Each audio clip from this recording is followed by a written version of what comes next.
Putin के भारत आने से पहले ट्रंप ने फेंका जाल, उलझा भारत मगर हक्का बक्का हुआ चीन। किस बात से नाराज हुआ रूस, पुतिन लगाएंगे क्लास, अमेरिका ने सच में फेंक दिया तुरुप का इक्का।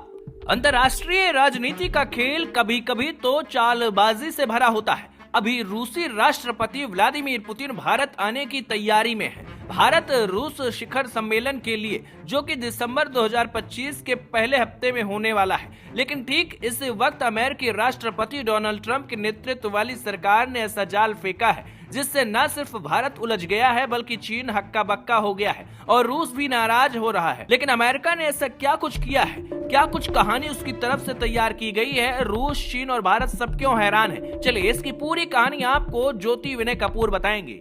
नमस्ते दोस्तों, आपके साथ मैं हूं ज्योति विनय कपूर। तो आज मैं ये बात क्यों कर रही हूं कि अमेरिका ने एक जाल फेंका और उसमें भारत उलझ गया। इस खबर को समझने के लिए सबसे पहले मैं बात करती हूं ऑपरेशन सिंदूर की, जिससे इस पूरे मामले के तार जुड़े हैं। दरअसल अप्रैल 2025 में जब पहलगांव में हमला हुआ था जिसमें 26 लोगों की जान गई थी, ये मामला उस वक्त से जुड़ा है। जवाब में भारत ने क्या किया था? 7 से 10 मई के बीच पाकिस्तान के अंदरूनी इलाकों में सटीक स्ट्राइक करके बदला लिया था। भारतीय वायुसेना ने यह बाद में पुष्टि की थी इस स्ट्राइक के बाद कि उसने 5 पाकिस्तानी फाइटर जेट्स और एक बड़ा एयरबोर्न सर्विलांस एयरक्राफ्ट नष्ट किया है। लेकिन पाकिस्तान ने क्या दावे किए? उसने कहा कि हमने भारत के 6 विमान गिरा दिए जिसमें राफेल भी है। ये झूठा दावा था। ये बात फ्रांस भी कह चुका है और कई जगह इसका उल्लेख हो चुका है, भारत भी कह चुका है। लेकिन आरोप ये है कि चीन ने इन अफवाहों को हवा दी थी। दरअसल अब अमेरिका की US China economic and security review commission, जिसे यूएससीसी नाम से जाना जाता है, उसने एक सालाना रिपोर्ट जारी की है जिसमें अमेरिकी कांग्रेस को इस रिपोर्ट में जानकारी दी है। ये रिपोर्ट दी है जिसमें साफ लिखा है कि ऑपरेशन सिंदूर के बाद चीन ने एक सुनियोजित यानी कि प्लान डिसइंफॉर्मेशन कैंपेन चलाया। एआई की मदद से फर्जी तरीके से तस्वीरें और वीडियो ग्राफिक्स के जरिए तैयार की गई डेब्री की इमेजेस इस्तेमाल हुई, जिससे भारतीय और फ्रेंच राफेल विमान चीनी हथियारों से नष्ट हो रहे हैं ऐसा दिखाकर दावा किया गया। दावा हुआ कि फेक इमेजेस पाकिस्तान आधारित फर्जी सोशल मीडिया अकाउंट से वायरल कराई गई, ये इस रिपोर्ट में कहा गया है। मकसद था राफेल की मार्केट वैल्यू को नीचा दिखाना ताकि दुनिया में इसकी खरीद रुक जाए और चीन अपने J-35 फाइटर विमानों की बिक्री को बढ़ा दे या फिर अपने यहाँ बनने वाले तमाम फाइटर्स को और प्रोत्साहित करे उनकी सेल को और उसे बढ़ावा दे। रिपोर्ट में यह भी कहा गया है कि ये चीन की ग्रे जोन स्ट्रैटेजी का हिस्सा है, यानी कि बिना सीधे सीधे युद्ध लड़े साइबर हेल्प से भू राजनीतिक फायदों को हासिल करना।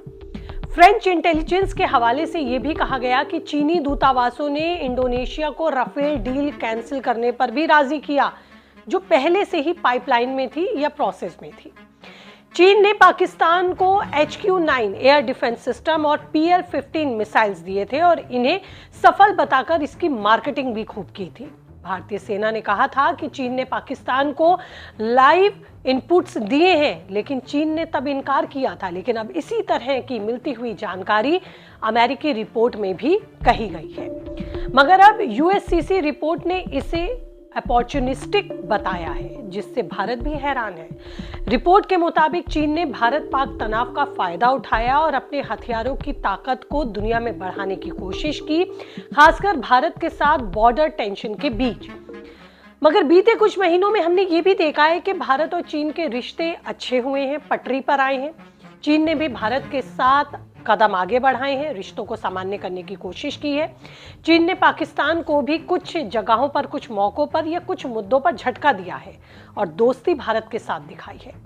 खासकर ये असर कब दिखा? जब अमेरिका की तरफ से टैरिफ वॉर शुरू हुआ, तब चीन ने भी भारत की तरफ नजदीकियां बढ़ाई या संबंधों को सुधारने की कोशिश की। लेकिन अब पुतिन भी भारत आने वाले हैं और आप भी जानते हैं कि पुतिन ये कोशिश करते हैं कि RIC गठबंधन मजबूत हो। वो लगातार इसे और पावर देने की कोशिश कर रहे हैं। कहीं ना कहीं अमेरिका को इससे जरूर दिक्कत हो सकती है। तो एक्सपर्ट्स मान रहे हैं कि इसीलिए अमेरिका ने अपने तुरुप के इक्के का यहां इस्तेमाल किया है पुतिन के भारत दौरे से पहले। आप इस पूरी कैलकुलेशन को, इस समीकरण को आप यहां समझिएगा कि किस तरह से पुतिन के दौरे से पहले इस तरह की रिपोर्ट सार्वजनिक की गई, अमेरिकी कांग्रेस को सौंपी गई और अब इस रिपोर्ट से भारत भी थोड़ा उलझता हुआ नजर आ रहा है। यानी कि अमेरिका ने इस रिपोर्ट का जाल पुतिन के भारत दौरे से पहले फेंक दिया है। निश्चित ही अब चीन के बारे में अमेरिका इस तरह के इनपुट्स हमें देगा तो पहली नजर में तो हम इसको इग्नोर कर ही नहीं सकते। जरूर इसमें भारत थोड़ा उलझा होगा और हमारे अधिकारी इसमें उलझे होंगे। आखिरकार अब चीन के साथ आगे क्या रणनीति बनाई जाए, किस तरह का बिहेव किया जाए, किस तरह से कूटनीतिक कदम उठाए जाए, ये तो सब विमर्श होंगे ही ना। तो ऐसे में अब हो सकता है कि जब रूस के राष्ट्रपति पुतिन भारत आए तो उनके सामने भी चीन के इस कदम की जानकारी रखी जाए, क्योंकि रूस की हमेशा ही ये कोशिश रही है कि चीन और भारत के रिश्ते न्यूट्रल हों, खासकर एशिया पैसिफिक में शांति बनाए रखने के लिए। पुतिन ये मानते हैं कि भारत और चीन अगर साथ रहेंगे तो एशिया में शांति रहेगी, व्यापार बढ़ेगा, तरक्की होगी। पुतिन ने ही भारत और चीन के बीच लंबे वक्त से बनी खाई को पाटने की कोशिश भी की थी और अब हो सकता है कि जब पुतिन भारत आए तो अमेरिका की इस रिपोर्ट की जानकारी, चीन के इस दोहरे रवैये की जानकारी पुतिन को दी जाए, उन्हें इस पूरी घटना से अवगत कराया जाए।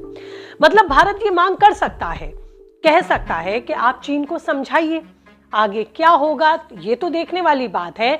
लेकिन जानकार ये मान रहे हैं कि पुतिन के दौरे से ठीक पहले यूएससीसी की ये रिपोर्ट कहीं ना कहीं चीन और भारत के बीच सुधरते रिश्तों को भी प्रभावित करने की अमेरिका की कोशिश हो सकती है। जानकारों का मानना है, एक्सपर्ट्स ये मान रहे हैं। लेकिन अगर भारत इस रिपोर्ट को इग्नोर करता है तो यूएस जरूर असहज हो सकता है, क्योंकि वो नहीं चाहेगा कि भारत, चीन और रूस के रिश्ते अच्छे हों, जिसकी कोशिश अक्सर पुतिन करते हैं। और ये उम्मीद की जा रही है कि जब वो भारत आएंगे तो इस बॉन्ड को भी मजबूत करने की वो जरूर कोशिश करेंगे। लेकिन सवाल ये है कि क्या भारत पुतिन के सामने चीन के इस मुद्दे को उठाएगा? तो शायद एक्सपर्ट्स का ये मानना है नहीं, क्योंकि विदेश मंत्री एस जयशंकर 18 नवंबर को जब मॉस्को में पुतिन से मिले थे, उसके बाद पुतिन ने भी ये कहा था कि वो भारत आने का इंतजार कर रहे हैं। उस वक्त पुतिन ने कहा था कि हमारी दोस्ती मुश्किल वक्त में भी साथ है। मगर अब जो रिपोर्ट अमेरिका की तरफ से सामने आई है उस पर पुतिन जरूर नाराज हो सकते हैं, क्योंकि वो नहीं चाहेंगे कि इस तरह के डॉक्यूमेंट्स की वजह से, इस तरह से अमेरिकी कदम की वजह से ये जो RIC का जो गठबंधन है या फिर भारत और चीन के पटरी पे लौटते हुए रिश्ते हैं वो प्रभावित हो। जानकार इसे एक प्रोपोगेंडा के तौर पर भी अमेरिका की तरफ से देख रहे हैं। हालांकि क्रेमलिन ने भी कहा कि हम ऐसी रिपोर्ट्स को प्रोपोगेंडा ही मानते हैं। पुतिन दौरे पर RIC को रिवाइव करने की प्लानिंग है। मतलब साफ है कि भले ही कितना ही माहौल बनाया जाए, इसका ज्यादा फर्क पड़ने वाला नहीं है। एक वक्त के लिए भारत जरूर उलझ सकता है, लेकिन पुतिन सारी उलझन को सुलझा सकते हैं। ऐसा भी हो सकता है कि चीन को रूस अच्छे से समझा दे कि किस तरह से एशिया की तरक्की के लिए या फिर सामने बढ़ती हुई चुनौतियों को देखते हुए हमें कैसे एकजुट रहना है। तीसरा, इसका फायदा ना उठाए, इसका ख्याल रखना है। पुतिन आएंगे तो क्या कुछ होगा, किस तरह से आगे कूटनीतिक कदम दोनों देश मिलकर उठाएंगे। फिलहाल आपकी इस पर क्या राय है? हमारी तो नजर रहेगी, लेकिन आप अपनी राय मुझे कमेंट बॉक्स में भेजिए। और ये रिपोर्ट अगर अच्छी लगे तो चैनल को सब्सक्राइब, लाइक और शेयर करना आप भूलेंगे नहीं। फिलहाल रखिए अपना ख्याल। नए आंकड़ों, नए तथ्यों के साथ जल्द हाजिर होंगे एक नई रिपोर्ट लेकर। नमस्ते।